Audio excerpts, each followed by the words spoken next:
Okay, what is up, everyone? I said I would be back. Did you miss me? No, I'm just playing. But yeah, I did say I'd be back, and this time we are going to be covering DC because they actually have some interesting things. I will give them that. I do like when DC covers newer stuff than just Batman and Superman because yeah, they be publishing that a lot. But yeah, starting off the list, we got Absolute Superman number 9 with 4 variants. Cover B, cover C, cover D 1 in 25, and then cover E 1 in 50. Which I do like the 1 in 50 and the 1 in 25, but cover C honestly looks the best. And I think cover C just sums up Absolute Superman in a nutshell. And then we got Action Comics 1088 with 3 variant covers. We got cover B, cover C, and cover D is a 1 in 25. I do like cover D again. Like the 1 in 25s have actually been really good over at DC, but I think if I was to pick one up, I'd get cover C. I believe that's also the start of a new like a new storyline in Action Comics. 'Cause I believe it's Mark Waid, I think. Don't quote me on that.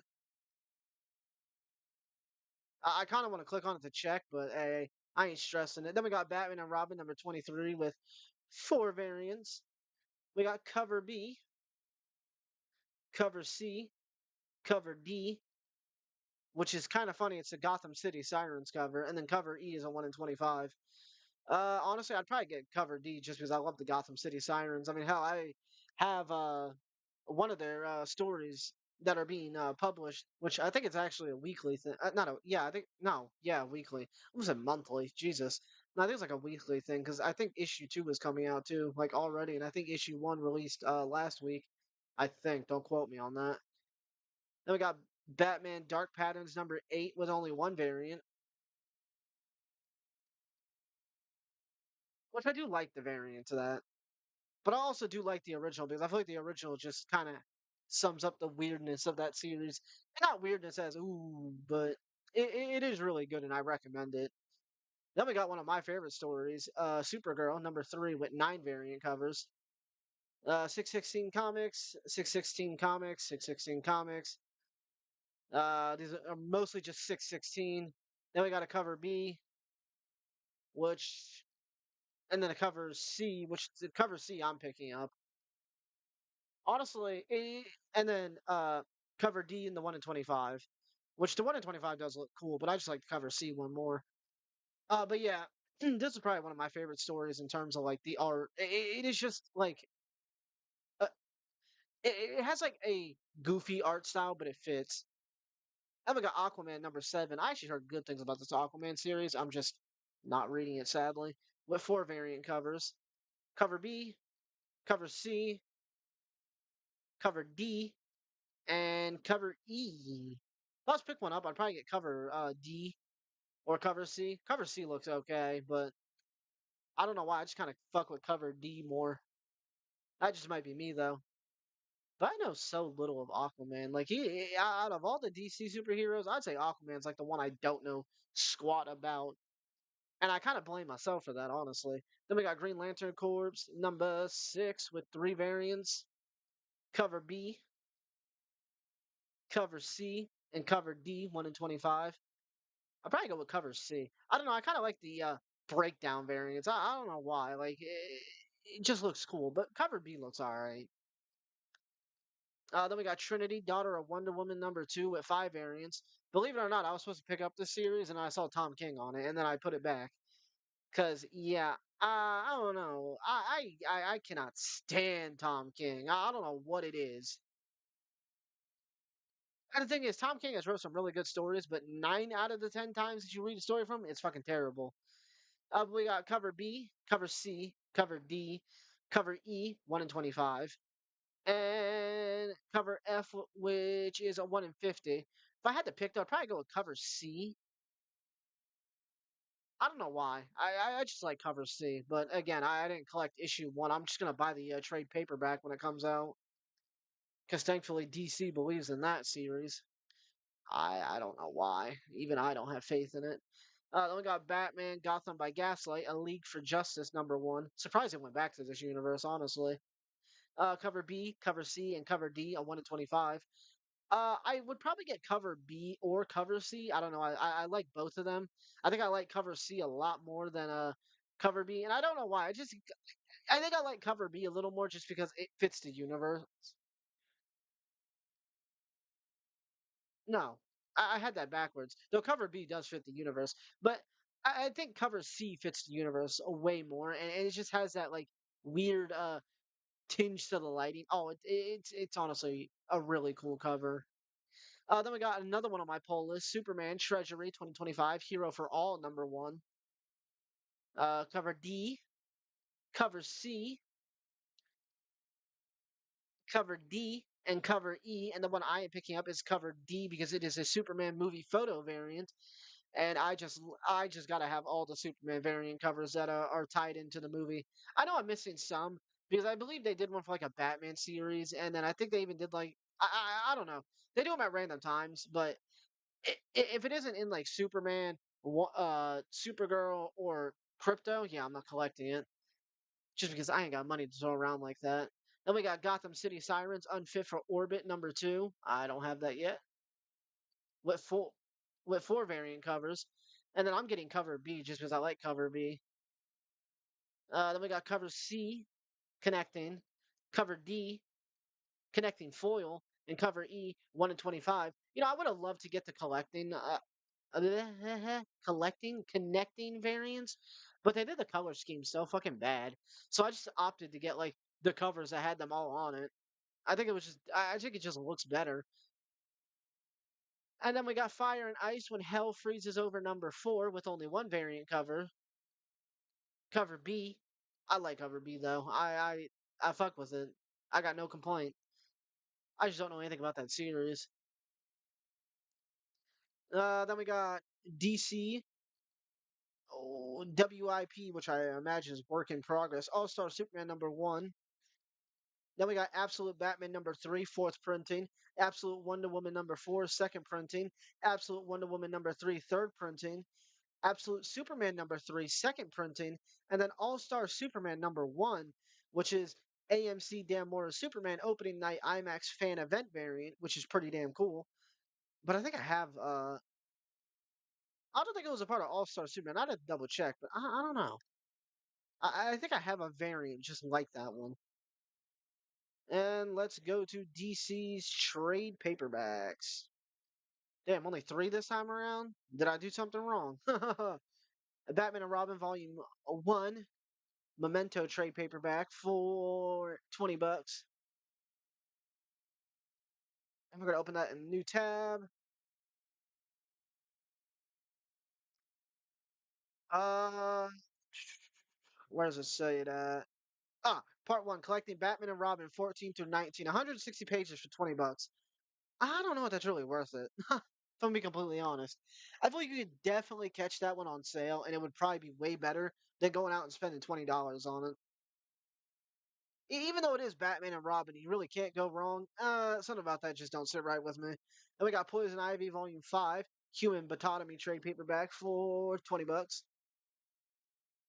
And this collects Poison Ivy 25 to 30. Honestly, I would buy this just for the sake of owning a Poison Ivy story because out of all the comics I collected, other than I think the Sirens, Gotham City Sirens, I think she's only in that one that I've collected so far. Also, I'm just really blanking on my stories that I've read so far. But $20 for 184 pages. Again, I would probably wait for a sale to where you can pick it up for 15, because that would be way better than going out and shelling 20. Eh, just the page count is too low. And then we got some of the probably really nicest DC books that have come out in a while is the DC Finest line. DC Finest, Justice Society of America, The Plunder of the Psycho Pirate trade paperback for $40. But yeah, these are some of the nicest books I think I've seen. Like DC has honestly thoroughly been trying with this shit, and it collects All Star Comics 13 to 24. It's $40 for 608 pages, which, you know, that that sounds worth it. And you know what I like about these books? It tells you what years that they're come from. Like this one is 1942 to 1945, which is really weird when you consider the time zones of like actual history with that. Hey, Gardner Fox is on it. And Jack Kirby. Hey, might have to pick that up just because of Jack Kirby and Gardner Fox, honestly. Especially Jack Kirby. I fucking love Jack Kirby. All right, then we're gonna go into the hardcovers. We got Superman: The Last Days of Lex Luthor hardcover for $30. It collects issues 1 through 3. $30 for 168 pages. I again, I don't think that's terrible, but organic price books you would probably be able to get a nicer sale on it. Just even if it's a little bit. Sorry, I messed up the damn thing by not opening it correctly. Oh, kill me. Actually, don't. We already saw the Poison Ivy one. John Constantine Hellblazer by Jamie Delano Omnibus Volume 2 hardcover for what was this? $100. Jesus. Although it's Constantine, that already is a low that already is worth it in my book. It collects Hellblazer 23 through 40, the Horus 1 through 2, Hellblazer number 84, Hellblazer Pandemonium, Hellblazer Bad Blood 1 through 4, and Tales from the Hellblazer 250, and Vertigo Secret Files Hellblazer number 1 with a brand new introduction by Delano, a treasure trove of behind the scenes art and more. Okay, I just could have read the collect. I didn't know the bottom part. But 960 pages for $100. That's not bad. It really isn't bad. And Grant Morrison's on it. And Grant Morrison is like one of my favorite fucking writers. But again, organic price books would probably get you a nice discount on that. Not much, but a discount. But yeah, no. If you have not read anything John Constantine, what are you waiting for? His stories are amazing. And then we got Supergirl, the new 52 Omnibus Volume 1 hardcover for 125. Let's hope there's actually 1,000 pages in this if they're charging 125. Hey, there isn't. Go figures. Uh, Collects the first half of Kara's the new 52 debut, including Supergirl 0 to 20, along with Superboy 0 and number 6, and 14 to 17, Superboy Annual number 1, and Superman 0 and 6, and 13 through 17.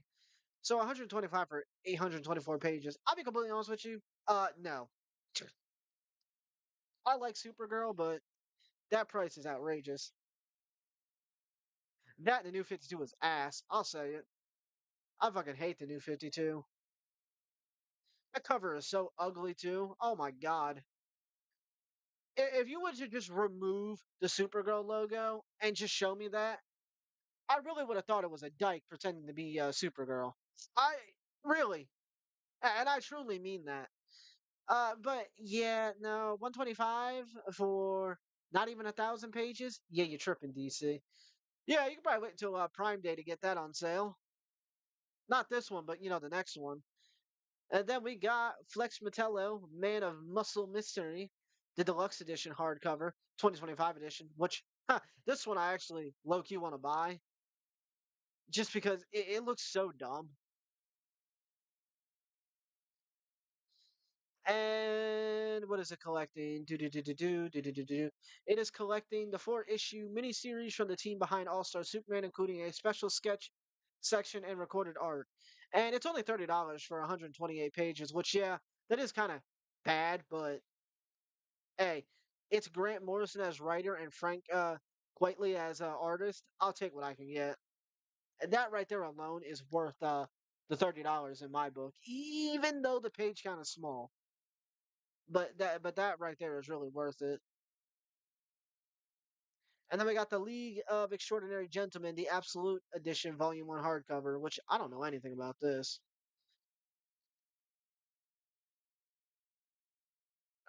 Let's see. Jesus. Does it say what it collects? I see Alan Moore. Is that who made this? Yeah, Alan Moore. Yeah, okay. Not gonna lie. $100 for 416 pages. You're getting an Alan Moore story. If you have not read an Alan Moore story, one, you're missing out because I think his writing is very unique and something that will not ever be replicated, and his art is really good too.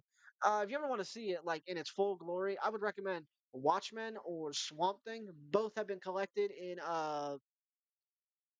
what do you call those? The DC compact things, the DC compact editions.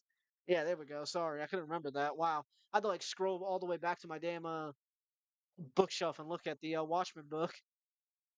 But yeah, if you ever want to get into Alan Moore stories, Watchmen and Swamp Thing. There's other stories out there, but I feel like those two showcase what that motherfucker is created to do. And I wish more people would stop heckling him online. Like his work is dated, but it was so important for when it came out that you can't discredit the man. But yeah, that was everything DC had to offer. Cool things, honestly. I can't lie there. I mean, hell, I didn't know that was an Alan Moore thing, so that's going on my wish list.